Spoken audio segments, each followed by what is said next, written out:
So the question of the day is, how do you deal with Legocytes and their damage attenuation? In fact, how do you deal with the damage attenuation in general? I think that is a question that I don't think a lot of people realize is more difficult to answer than meets the eye.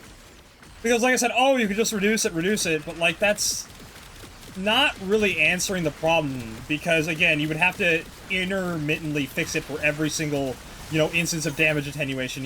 Attenuation is different across the board. That's one of the main issues, is that there's so many different versions of it, and some of them are okay. For example, Archons are honestly fine. They're a great version of a damage attenuation. They feel good. They don't just melt in one shot, but they don't feel like I am being punished for bringing super strong weapons. Again, Acolytes are another example of that. I'm pretty sure that they're attenuated somewhat as well, but to what extent, I don't know. But my point is that we have examples of good attenuation that people don't pay attention to, and I would like to see that implemented more. But when you have something like Legocytes, when it very much does feel like you're just on a timer and there's nothing you can do about it, and especially when even a single Legocyte escaping is mission failure, that gets really obnoxious really quickly.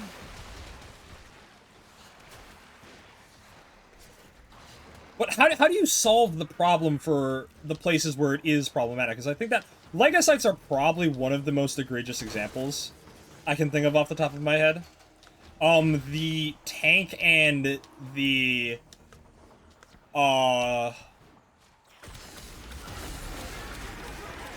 the Murmur boss, whose name escapes me at the moment, are both, examples of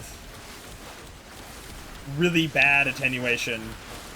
Tank, I think, is a little bit better, but, generally speaking, the Murmur boss is just abysmal, for the most part.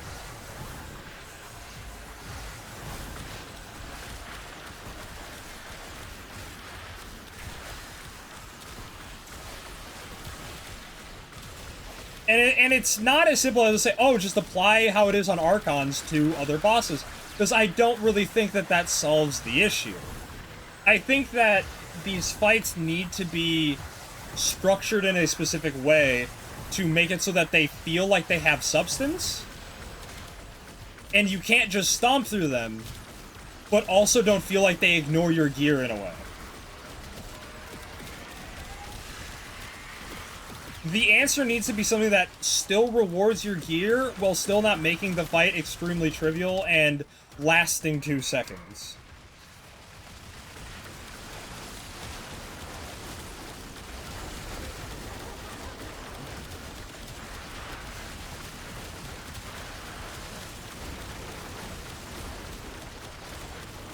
And I think that part of it would be, for example, ways to reset damage attenuation. We have something similar implemented in the game already, and it is the sentient adaptation resistances and Umbra. Umbra has a similar mechanic to where, oh, I can just reset, damage attenuation, and that's fine, that works, that's actually pretty effective for the most part. And I think that just having a similar concept widely applicable would be really, really helpful in pushing damage attenuation to not be as abysmal as it is. And one of the ways I propose that you do that is have radiation be a reset for, an individual person, right? And make sure that damage attenuation is not applicable to everyone in the squad. Make sure that, each person has their own separate damage attenuation, and it's not across the whole squad, so you're not interfering with each other. But having radiation in some form or another be able to, say, reset damage attenuation, I think would give it a very good use. We have those radiation dual stat mods that I think are, they're not, I wouldn't say that they're not usable. I think that they do have some application in some builds, is, being another element for, condition overload effects and so on and so forth. That is a use case for them, but moreover, I think it gives radiation itself a better use, because I think that out of all of the elementals, radiation is the weakest.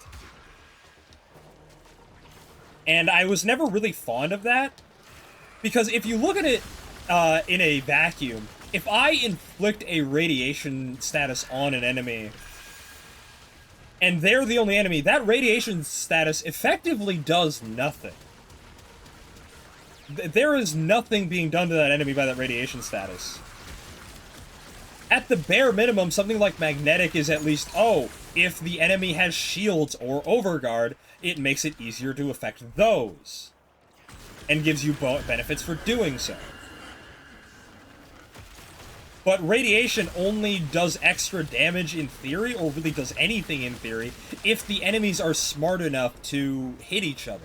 And if they have time to hit each other and not die instantly, then I think that something's already wrong to begin with. The very nature of Warframe kind of contradicts how radiation status wants to work most of the time. Like, there are a couple instances, like, again, Nyx has Chaos, and that can kind of get you there. Loki has a radiating disarm as well.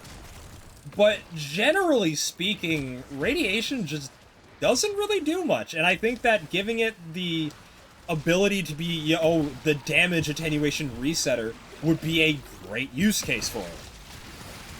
I don't know how exactly that would all interface, mind you.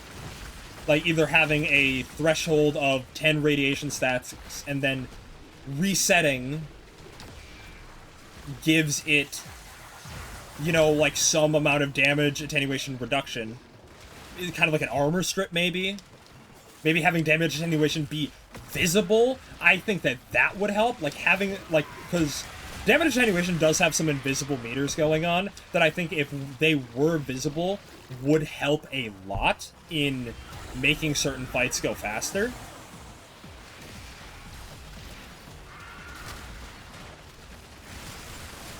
I think that that would help the damage attenuation situation a lot more, generally speaking.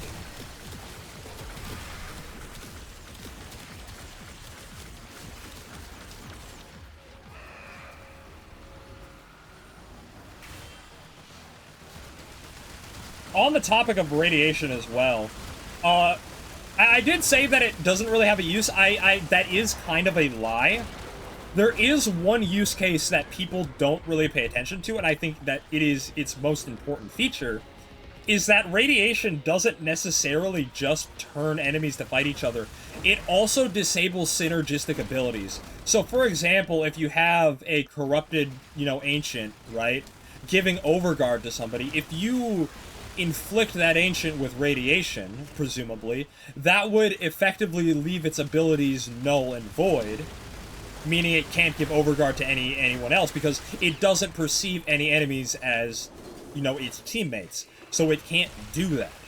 So that is a use case for radiation. I should not knock it too much. But even then, I do think it is the weakest of the elementals, and that's probably why we got its dual stats first.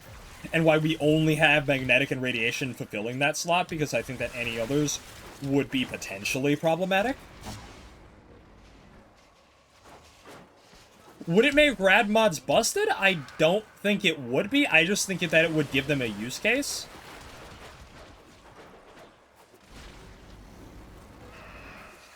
And it would be like, oh, it's nice to, you know, have on your, like, one of your weapons in case, right? And it would give, you know, more build variety that way, so you don't just, like, build, you know, your primary and secondary for the same exact purpose of just kill, kill, kill. You know, you have your secondary, oh, this is a utility, and my primary is, you know, primarily dealing damage, or vice versa, if you prefer that.